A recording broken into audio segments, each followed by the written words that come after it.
the smarter thing to do is what the Iranians do always. Let's get there. Let's rebuild, but let's do it inch by inch by inch. So that it's very hard, even if we're caught, for them to decide, is this the moment to blow up the region again? You're listening to Radio Free Mike.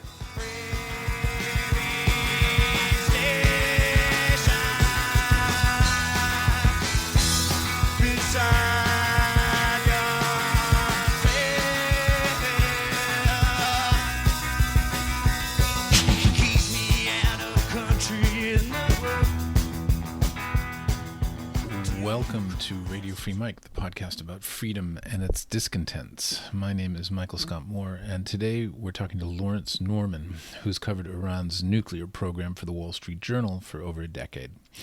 And for just as long, I've admired his pieces. He's smart, he's measured, he's not easy to fool, and crucially, he knows what he doesn't know, which is almost the entire topic of conversation in this new episode.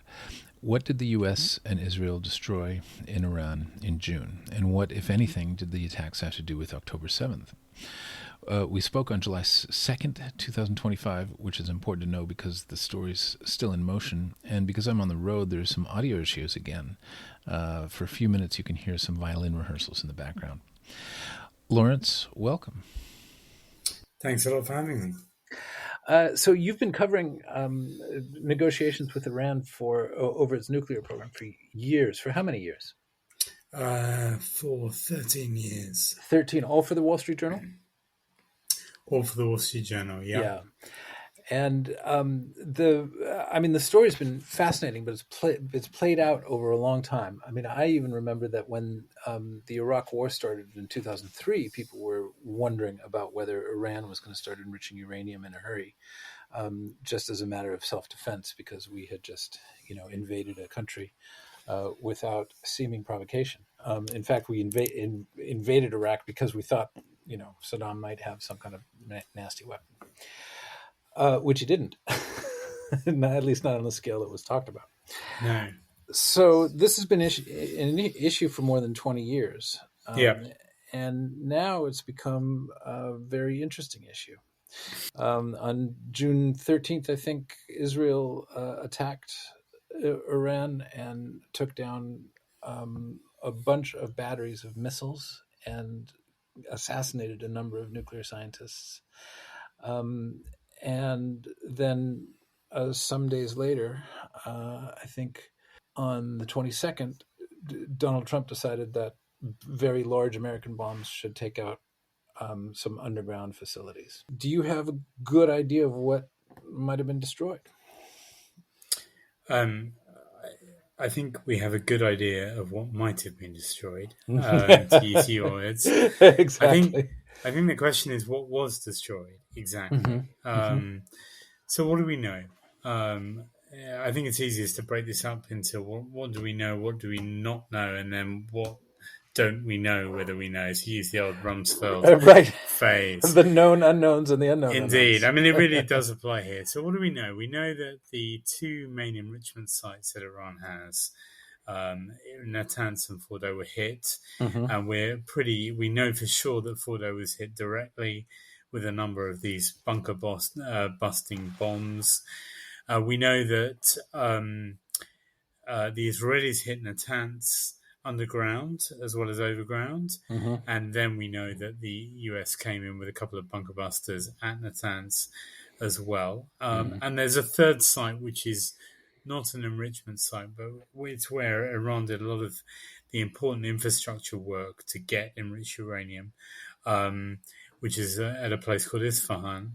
And we know that there was extensive damage overground and underground there. So at Natanz is easiest. It was very likely destroyed as an enrichment site. We don't know that absolutely for sure. The UN Atomic Agency said pretty much every centrifuge probably was taken out, and the site itself may well have been destroyed. The biggest question is Fordo. How much of the site below ground was actually obliterated, to use Trump's words, or could they use it again once they clean it up in the future? And the other unknowns at Fordo is how much of the material there, both enrich uranium and centrifuges, which are the machines that enrich uranium, Right. how much of that was taken out. And maybe I'll just complete it with Isfahan. At Isfahan, we have a very clear idea of everything that was taken out overground. Most of the important facilities were destroyed or badly damaged. There is a question about what was destroyed underground, and that could include the stockpile of enriched uranium that Iran has built up over the last few years, which is, I'm sure we'll come back onto, but which is a really important piece of this. Yeah, that's a huge question mark. But you made a distinction between at Natanz it was a question of centrifuges. At Fordo it was centrifuges and some enriched uranium. Yeah. And Isfahan was maybe the place where they had essentially their stockpile of enriched uranium that they could turn into weapons grade uranium pretty quickly.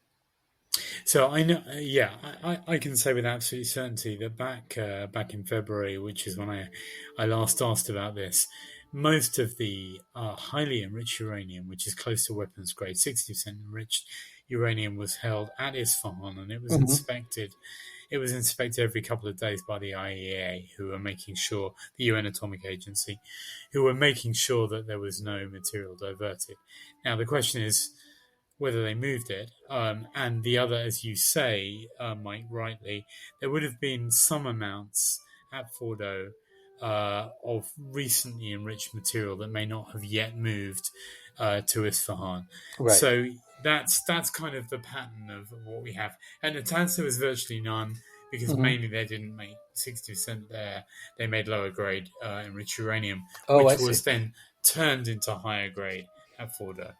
Oh, I see. So they enriched it some at Natanz and then moved it to Fordo. Exactly. Yeah. And then typically it would move on to a great big stockpile at Isfahan. That's what was happening, at least to the highly enriched uranium.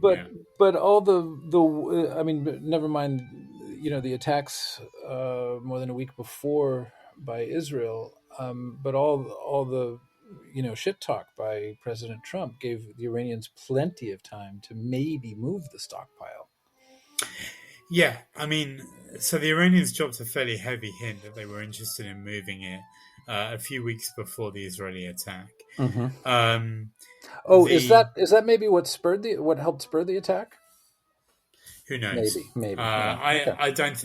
I mean, I think I can tell you the Israelis noticed it. Right. They noticed everything, and they watch everything. But so maybe it had a small role, but I think the Israelis have been planning this for some time. Yeah. But yes, it is true that the Iranians could have moved it. On the flip side, the Israelis and the Americans were watching every truck that came in and out of Natanz and Fordo and Isfahan. The worst situation for the Iranians would have been they send a couple of trucks in, comes out, those trucks are taken out, and there goes 4 years enriched uranium work. So we don't know. Right. And anyone who claims right now I don't think the Iranians know whether the stockpile is intact. They would know if it was moved, but we don't know. Is the answer. Well, and it was just this morning or yesterday maybe that there was some news that they would at Fordo they had just set up some cranes to maybe lower some sensors down and try and find out what was going on underground. So it sounds like the damage was pretty bad. But so I mean, what spurred the attack is what's interesting to me, because it sounds like this has been a fear of Israel's for a long time, because it really is an existential threat. I've said to people for a long time, sometimes in a way that upset them, that Israel wasn't going anywhere. People on the far left, people on the far right like to invoke the destruction of Israel as some kind of imminent threat. But the only thing that really posed that threat, and you know this if you go to Israel, it's the size of New Jersey, is a nuclear weapon, and from Iran. So destroying that program, which has been in the works for a long time, has been an Israeli goal for almost as long. But why now? Why do we think they decided to launch the attack in June? Well, I think there are some things we know.